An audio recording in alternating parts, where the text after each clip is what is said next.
Kitchen. Hi, hello and welcome to Studio Kitchen. நான் உங்கள் அர்ச்சனா. நம்ம பார்க்க போகிறது இன்ஸ்டன்ட் ரவா ஸ்வீட். இப்போ அதுக்கு தேவையான இன்க்ரீடியன்ட்ஸ்லாம் பார்த்துடலாம். ரவை, சர்க்கரை, நெய், தண்ணி, ஆயில், ஏலக்காய். இப்போ ஃபஸ்ட்டு பார்த்திங்கன்னா நம்ம இது ஏன் இன்ஸ்டன்ட்டுன்னு பார்த்திங்கன்னா உங்களுக்கு பார்க்கும்போதே தெரியும் இவ்வளோ ஈஸியாக ஒரு ஸ்வீட் பண்ணலாமா அப்படின்னு சொல்லிட்டு. இப்போ அதுக்கு நான் பார்த்திங்கன்னா கரெக்டாக 1 கப் எடுத்திருக்கேன் வெள்ளை ரவை. இப்போ இதில் என்னென்னா நீங்கள் ஈஸியாக ஞாபகம் கூட வச்சுக்கலாம். என்னென்னா எல்லா மெஷர்மெண்ட்டும் ஒன்று தான். நீங்கள் ரவை 1 கப் எடுத்திங்கன்னா சுகர் 1 கப், தண்ணி 1 கப், மூணுமே ஒரே சமமான அளவில் எடுத்துக்கணும். இப்போ ஃபஸ்ட்டு ஒரு மிக்சிங் பவுலில் இந்த 1 கப் வெள்ளை ரவையை சேர்த்திக்கலாம். இது கூடயே கரெக்டாக 1 கப் சுகர் அது இதில் சேர்த்திங்க. அடுத்து ஏலக்காய் இந்த மாதிரி பொடிச்சு, ஏலக்காய் தூள் இருந்தால் உங்களுக்கு இன்னும் பெட்டராக இருக்கும். சப்போஸ் ஏலக்காவாக இருக்குன்னா கொஞ்சம் பொடிச்சு சேர்த்திக்கோங்க. ஒரு 2 ஏலக்காய் வந்து பொடிச்சு சேர்த்திக்கலாம். இதை நல்லா மிக்ஸ் பண்ணிடலாம். தண்ணிலாம் எதுவும் வேண்டாம், மிக்ஸ் பண்ணிடுங்க. இது வந்து வறுக்காத ரவை தான், ரவை வறுக்கணும்னு கூட தேவை கிடையாது. இப்போ நல்லா மிக்ஸ் பண்ணியாச்சு. இப்போ இது எல்லாமே நம்ம 1 கப் எடுத்தோம் இல்லையா, அதனால் தண்ணியும் 1 கப். இப்போ அடுப்பு பற்ற வச்சு அந்த தண்ணி இதில் சேர்த்திடலாம். கரெக்டாக 1 கப் தண்ணி சேர்த்திக்கலாம். இந்த தண்ணி வந்து நல்லா கொதி வரணும். பாருங்கள், தண்ணி நல்லா கொதி வருது இல்லையா. இப்போ வந்துட்டு நம்ம மிக்ஸ் பண்ணி வச்சுருக்க ரவை சுகர் இருக்கு இல்லையா, அதை சேர்த்துடலாம். சேர்த்திங்க. சேர்த்திட்டு நல்லா மிக்ஸ் பண்ணிவிடுங்க. கட்டி இல்லாமல் மிக்ஸ் பண்ணிடணும். இப்போ பாருங்கள், சர்க்கரையும் உள்ளே இருக்கனால நல்லா இது லூஸ் ஆகும். ஆனால் நம்ம ஒரு 5 நிமிஷம் ஆகும். இது வந்து அப்படியே உருண்டு வரணும், கொஞ்சம் கெட்டி ஆகணும். அந்த மாதிரி கை விடாமல் வந்து நம்ம லைட்டாக வந்து இப்படி வதக்கி கொடுத்துட்டே இருக்கலாம். பார்த்திங்கன்னா கொஞ்சம் மீடியம் ஃப்ளேமில் வச்சுக்கோங்க. உடனே சுருண்டுரும். பாருங்கள், ஒரு 5 நிமிஷம் தான் எடுக்கும், சுருண்டு வந்துடும். பாருங்கள், நல்லா சுருண்டு வந்துடுச்சு. இப்போ அடுப்பு ஆஃப் பண்ணிவிட்டு இதிலே வைக்க வேண்டாம், அப்படியே வந்து வேறு ஒரு பவுலில் சேர்த்திக்கலாம்.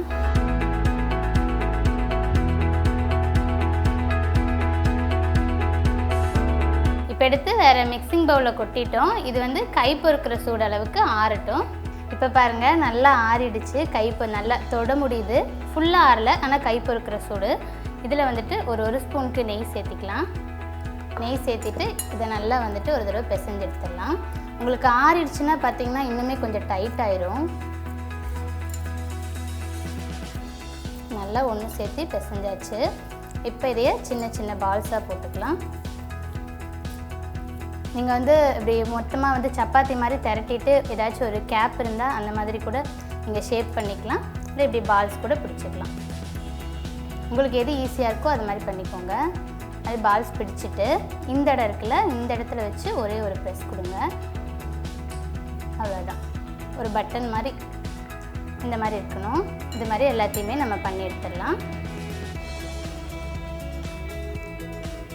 ரொம்ப ப்ரெஸ் பண்ண வேண்டாம், லைட்டாக, அவ்வளோதான். இப்போ வந்து இது ஃபுல்லாக ரெடி பண்ணுறதுக்குள்ளார நம்ம எண்ணெய் காய வச்சிட்டோன்னா நமக்கு பொரிச்செடுக்க ஈஸியாக இருக்கும். எண்ணெய் வந்து ஹை ஸ்பீடில் வைக்க வேண்டாம், ஏன்னா நமக்கு இது உருட்டுறதுக்கு கொஞ்சம் நேரம் ஆகும். அப்படியே மீடியம்லேயே சூடாகிட்டு இருக்கட்டும்.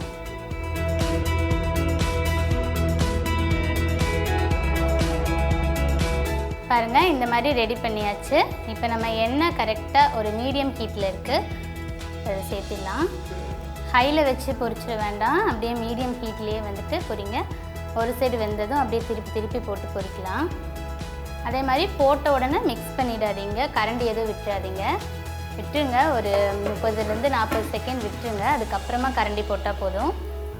இப்போ வந்துட்டு ஒரு 30-40 நிமிஷம் 40 செகண்ட் கழிஞ்சதுக்கப்புறமா லைட்டாக அப்படி கரண்டி வச்சு திருப்பி கொடுக்கலாம். இது ரொம்ப சாஃப்டாக இருக்கும், அதனால தான் வந்துட்டு முதல்ல கரண்டி விட வேண்டாம்னு சொன்னது. உடஞ்சிடக்கூடாது. இது வந்து கரெக்டாக வந்து ஒரு கோல்டன் ப்ரௌன் ஆகணும். அது வரைக்கும் நம்ம அப்படியே மீடியம்லேயே வறுக்கலாம்.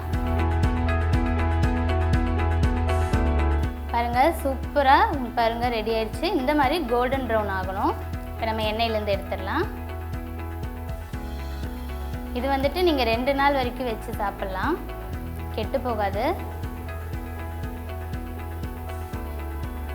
ரொம்ப சாஃப்டாக ஜூஸியாக இருக்கும்.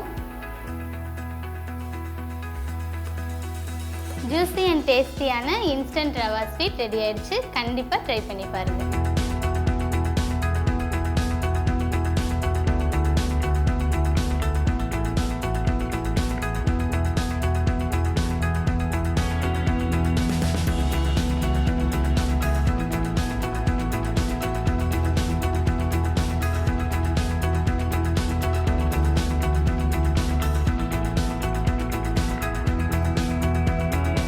ரவா ஸ்வீட் செய்வது எப்படி? ஒரு மிக்சிங் பவுலில் ரவை, சர்க்கரை, ஏலக்காய் சேர்த்து நல்லா மிக்ஸ் பண்ணிக்கோங்க. ஒரு கடாயில் தண்ணி கொதிக்க வச்சு நம்ம கலந்து வச்ச ரவையை அதில் சேர்த்து நல்லா கெட்டி பதத்துக்கு மிக்ஸ் பண்ணிக்கோங்க. நம்ம மிக்ஸ் பண்ணி வச்ச ரவையை ஆற வச்சுட்டு அதில் கொஞ்சமாக நெய் சேர்த்து நல்லா பிசைஞ்சு உருட்டி தட்டி நம்ம எண்ணெய் காய வச்சுட்டோம். மிதமான சூட்டில் 5 நிமிஷம் பொரிச்செடுத்தா இன்ஸ்டன்ட் ரவா ஸ்வீட் ரெடி. என்ன வியூவர்ஸ், இன்றைக்கி நம்ம பார்த்த ரெசிபியும் சிம்பிளாக இருந்தாலும் டேஸ்ட்டாக இருந்திருக்கும். உங்களுக்கெல்லாம் கண்டிப்பாக பிடிச்சிருக்குன்னு நினைக்கிறேன். மிஸ் பண்ணாமல் ட்ரை பண்ணி பாருங்கள். அது வரைக்கும் உங்களிடமிருந்து விடைபெறுவது உங்கள் அர்ச்சனா.